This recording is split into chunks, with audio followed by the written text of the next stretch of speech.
Ratio ப்ரொபோஷனில் அடுத்த some பார்க்கலாம். இந்த சம் ப்ரீவியஸாக எஸ்எஸ் எக்ஸாமில் கேட்டிருக்காங்க. ஸோ இந்த சம் பார்க்க தான் ரொம்ப பெரிய சம் மாதிரி தெரியுது. கொஸ்டினை அண்டர்ஸ்டாண்ட் பண்ணிட்டா பார்த்தோன்னே குயிக்காக அந்த சம்மை சால்வ் பண்ணிடலாம். கொஸ்டினில் A/B is equal to 1/3:1/5, B/C is equal to 1/7:1/8, C/D is equal to 1/10:1/21 எனில் A/B/C/D is equal to என்னன்னு கேட்குறாங்க. ஸோ இந்த மாடல் சம் கேட்டாங்களா? கொஸ்டினில் A/B/C/D is equal to என்னன்னு கேட்குறாங்க. ஃபர்ஸ்ட் A/Bக்கு இங்கே பாருங்க, A/Bக்கு ஏக்கான வேல்யூ இங்கே என்ன இருக்கு? செகண்டாக இருக்குது, 5ன்னு எடுத்துக்கணும். ஏக்கான வேல்யூ 5, பிக்கான வேல்யூ இங்கே 3 எடுத்துக்கணும். அப்படியே ஆப்போசிட் எடுத்துக்கணும். பிக்கான வேல்யூ 3 எடுத்துக்கணும். Next B/C.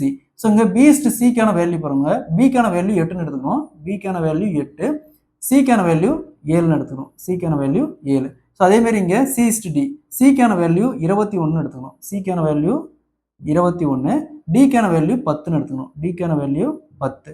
நெக்ஸ்ட் இந்த இடத்துல எம்டியா இருக்குன்னா என்ன பண்ணணும்? அப்படியே மூவ் பண்ணி இந்த 3 இங்கே 3, அதேமாரி இங்கே 7, அதேமாரி இங்கே 8. ஸோ அதேமாரி இங்கே 21, 21. ஸோ நெக்ஸ்ட் பாருங்க, இதில் டேரெக்டாக அதை கேன்சல் பண்ணுற மாதிரி பாருங்க.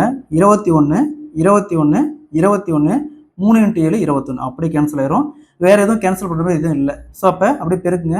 5 × 8 40, 3 × 8 24, 3 × 7 21. இங்கே 10 மட்டும் தான் இருக்குது. 10 அப்படியே போட்டுக்கலாம். அப்போது A/B/C/D is equal to 40:24:21:10. So option A is the correct answer.